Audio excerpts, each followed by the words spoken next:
Hi everyone, it's Miss Berlanga. In this video, we are going to talk through the lab skills prep lab. We're basically going to go through all the steps that you would go through if you were here at school with us in person. For this first video, we're going to look at the first station or the mass station. So make sure that you have your digital copy of the lab skills prep template and we will get started. All right, if you look here at the lab setup, we've got a couple different pieces of equipment. We've got a balance scale or a mass scale. We've got a couple of beakers. This one has a dry powder material in it. This one has a liquid solution. What we're using here today is actually just sugar and plain water. But these same steps that we're going to go through today apply for any time we're taking the mass of a solid or a liquid. And then we have a couple of empty cups right here. This one is for dry materials only. We don't want to mix up our wet and our dry. And then we've got one for our wet materials. So let's go ahead and turn this bad boy on and get started. So you see right here, there's an on and off button. So we're gonna go ahead and press that. And it's gonna light up and we'll see a couple of like weird random little numbers. And then finally, whenever we get an actual reading, we know that the scale is ready to be used.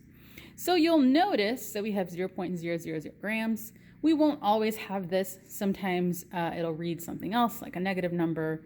So in that case, we will hit 0. So it says anything other than 0, we hit 0, and then that way it's ready for us to use. Now we're gonna flip this protective cover, and you'll notice that there's a metal plate right here. Notice how dirty this plate is. Ugh, that's kind of gross.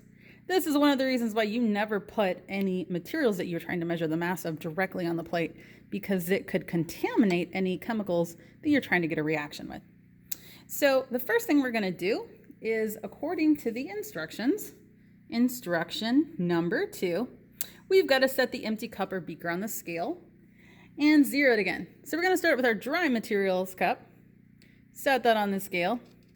And you'll notice that the reading is non-zero. So read instruction number 2 and see if you can figure out why it's important for us to 0 the scale again before we continue any further.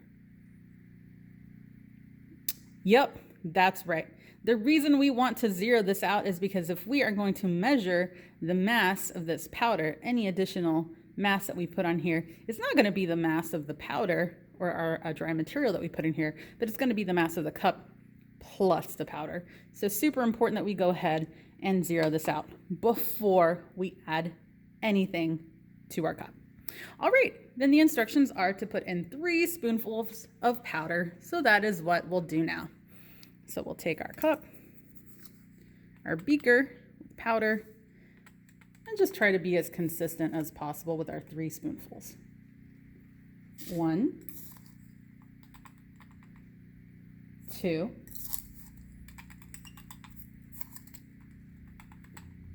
and 3. So go ahead and measure the mass in the table 1, where it says powder, on your digital version of the document. Right here, it's already in grams, so you don't have to write grams. But remember that you need to measure the mass of the powder to the nearest 10th place. So you should only have one number after the decimal. Only one number after the decimal. Go ahead and record the mass now. You can pause the video and resume momentarily. All right, let's go ahead and move on to measuring the mass of our liquid. So we're going to remove this, set it aside. And now we have our wet cup. So we're going to take our wet cup and put it over here on the scale. And notice it's not exactly at 0 right now. We want to make sure we 0 it out so we get exactly the mass of the liquid we're putting in. I'm going to go ahead and hit 0. There we go. And I'm going to do the same thing. I'm going to take 3 spoonfuls of our liquid solution, in this case water, put it in the cup so we can find out what mass it is. 1, 2, and 3. All right, now go ahead and write down the mass that you are getting. Keep in mind that you're putting it on the liquid side of the table.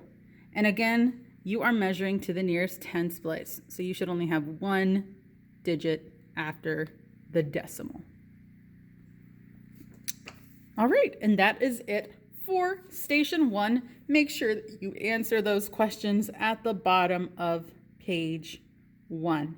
And I'll see you in the next video for station 2.